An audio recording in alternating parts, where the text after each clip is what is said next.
சின்ன மருமகள்ல அடுத்து என்ன நடக்க போகுதுன்னு வாங்க பார்க்கலாம். இங்கே சாவித்திரியும் தாமரையும் பார்த்தா அடுத்த சதி திட்டம் போட ரெடி ஆயிட்டாங்க. அடியே தாமரை, என்னடி கொடைக்கானலில் போட்ட திட்டம் எதுவுமே இப்படி நடக்காமல் போயிருச்சு. இங்கேயாவது ஏதாவது பண்ணணும். சேது மனசை எப்படியாவது கொஞ்சம் கொஞ்சமாக பேசியாவது நீயாவது களைச்சி விடுடி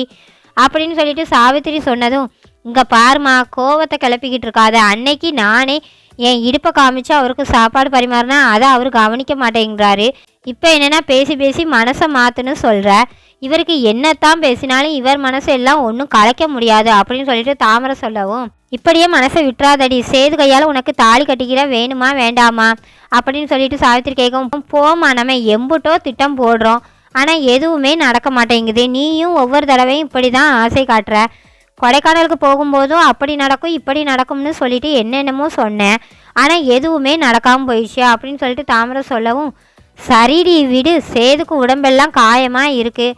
இந்த மருந்தை சுடுதண்ணி எல்லாம் எடுத்துகிட்டு அவன் ரூமுக்கு போ, ஒத்தடம் கொடுக்குறேன்னு சொல்லி மருந்து போட்டு விட்டுறேன்னு சொல்லி அவங்கிட்ட அப்படியே கொஞ்சம் கொஞ்சமாக நெருங்கி பழகுடி, அவங்கிட்ட கொஞ்சம் பாசமாக பேசுடியா அப்படின்னு சொல்லிட்டு சாவித்திரி சொல்லவும், என்னம்மா சொல்கிற, எதுவுமே நடக்க போகிறதில்ல, சரி நான் போகிறேன் அப்படின்னு சொல்லிட்டு இங்கே தாமரை பார்த்தா சேது ரூமுக்கு வரவும், அங்கே ரூமில் பார்த்தா தமிழ் உட்கார்ந்து இருக்கவும், அம்மா இங்கே வா, இங்கே பாரு என்ன நடக்குதுன்னு பாரு அப்படின்னு சொல்லிட்டு தாமரை கூப்பிடவும், என்னடி என்ன ஆச்சு அப்படின்னு சொல்லிட்டு சாவித்திரி கேட்கவும், இங்கே வந்து பாரு அப்படின்னு சொல்லிட்டு தாமரை சொல்லவும், இங்கே சாவித்திரி தமிழ் ஒத்தடம் கொடுக்கறத பார்த்துட்டு அதிர்ச்சி ஆகிட்டு, என்னடி இவா உட்காந்து ஒத்தடம் கொடுத்துக்கிட்டு இருக்கா அப்படின்னு சொல்லிட்டு சாவித்திரி கேட்கவும், பின்ன சேதுக்கு அவர்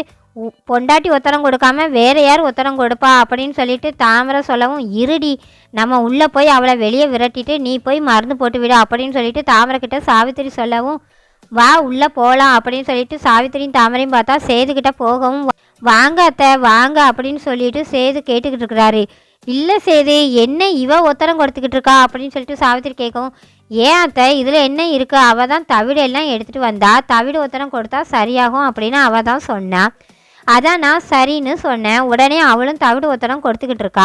இதில் என்னத்தா அப்படின்னு சொல்லிட்டு சேது கேட்குறாரு. அடியே இதெல்லாம் வச்சுட்டு நீ வெளியே போ அப்படின்னு சொல்லிட்டு சாவித்திரி சொல்லவும், இல்லைம்மா கொஞ்சம் கொடுத்துட்டேன், இன்னும் கொஞ்சம் நேரம்தான், இந்த ஒத்தடத்தையும் கொடுத்துட்டு நான் போகிறேன் அப்படின்னு சொல்லிட்டு இங்கே தமிழ் சொல்லவும், அதெல்லாம் நாங்கள் பார்த்துக்குறோம், தாமரை ஒத்தடம் கொடுப்பா, நீ போ அப்படின்னு சொல்லிட்டு சாவித்திரி மிரட்டவும், அத்தை இருங்க, ஏன் இப்போ தமிழை வெளியே போக சொல்கிறீங்க, தமிழ் தானே இதெல்லாம் பண்ணணும், அவள் இதை பண்ணிட்டு போகிறா, இப்போ இதை இவ பண்ணாமல் வேற யார் பண்ண போகிறா அப்படின்னு சொல்லிட்டு சேது கேட்கவும், வேற யாருனா இந்த நிற்கிறாளே இவா பண்ணட்டும், ஏன் இவா உனக்கு தவிட்டு ஒத்தடம் கொடுக்கக்கூடாதா அப்படின்னு சொல்லிட்டு சாவித்திரி கேட்கவும், அத்தை என்ன பேசிக்கிட்டு இருக்கிறீங்க, தமிழ் பண்ண வேண்டிய வேலை இது, அதனால் தமிழ் பண்ணுறா, அதை விட்டுட்டு இதை தாமரை பண்ணால் அதை யாராவது பார்த்தா தப்பாக எடுத்துக்கிட மாட்டாங்களா அப்படின்னு சொல்லிட்டு சேது சொல்லவும், அது எப்படி தப்பாக பார்ப்பாங்க, ஏன் தாமரைக்கு பண்ணுறதுக்கு உரிமை இல்லையா, தாமரை தானே இதெல்லாம் பண்ண வேண்டியதாக இருந்தது, கடைசி நேரத்தில் இவா தானே தாமரை வாழ்க்கையை தட்டி பறிச்சிட்டா அப்படின்னு சொல்லிட்டு சாவித்திரி சொல்லவும்,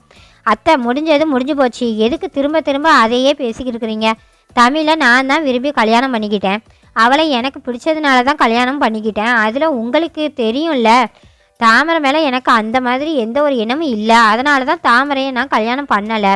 தாமரை திரும்ப எனக்கு வந்துட்டு மருந்து போடுறது சாப்பாடு பரிமாறுறது இப்படி ஒத்தடம் கொடுக்குறதுன்னு இதெல்லாம் பண்ணுறது நல்லாவே இல்லை அப்படின்னு சொல்லிட்டு சேது சொல்கிறாரு. இங்கே பாரு சேது, நீ என்ன தான் சொன்னாலும் சரி, தாமரை மனசில் நீ மட்டும்தான் இருக்க அப்படின்னு சொல்லிட்டு இங்கே சாவித்திரி சொல்லவும், அத்தை தமிழை வச்சுட்டு என்ன பேசிகிட்டு இருக்கிறீங்க சேது சொல்லவும், அடியே இவ்வளோ தூரம் சொல்லிக்கிட்டு இருக்கோம், உனக்கு காதில் விழுகலையா, அதை கீழே வச்சுட்டு வெளியே போடி அப்படின்னு சொல்லிட்டு சாவித்திரி சொல்லவும், தமிழே நீ நில்லு அத்தை, நீங்கள் தாமரையை கூட்டிகிட்டு வெளியே போங்க, தமிழ் ஒத்தடம் கொடுத்துட்டு அவள் போயிடுவா அப்படின்னு சொல்லிட்டு சேது சொல்கிறாரு. என்ன செய்த, அப்போ உன் மனசை இவ மாற்றிட்டாளா அப்படின்னு சொல்லிட்டு சாவித்திரி கேட்கும், இங்கே பாருங்க அத்தை, என் மனசை யார் மாற்றலை, நான் சொல்கிறது தான் சரி, அப்பா அம்மா இதெல்லாம் பார்த்தாங்கன்னா தப்பாக எடுத்துக்கிடுவாங்க, தாமரை இந்த ரூமில் இருந்து நான் தனியாக இருக்கும்போது வரக்கூடாது, இனிமேல் இதெல்லாம் எனக்கு தாமரை பண்ணவும் கூடாது அப்படின்னு சொல்லிட்டு சேது பார்த்தா சாவித்திரி கிட்ட சொல்லிடுறாரு. இதை கேட்டதும் சாவித்திரிக்கும் தாமரைக்கும் ரொம்ப அதிர்ச்சி ஆகிடுது.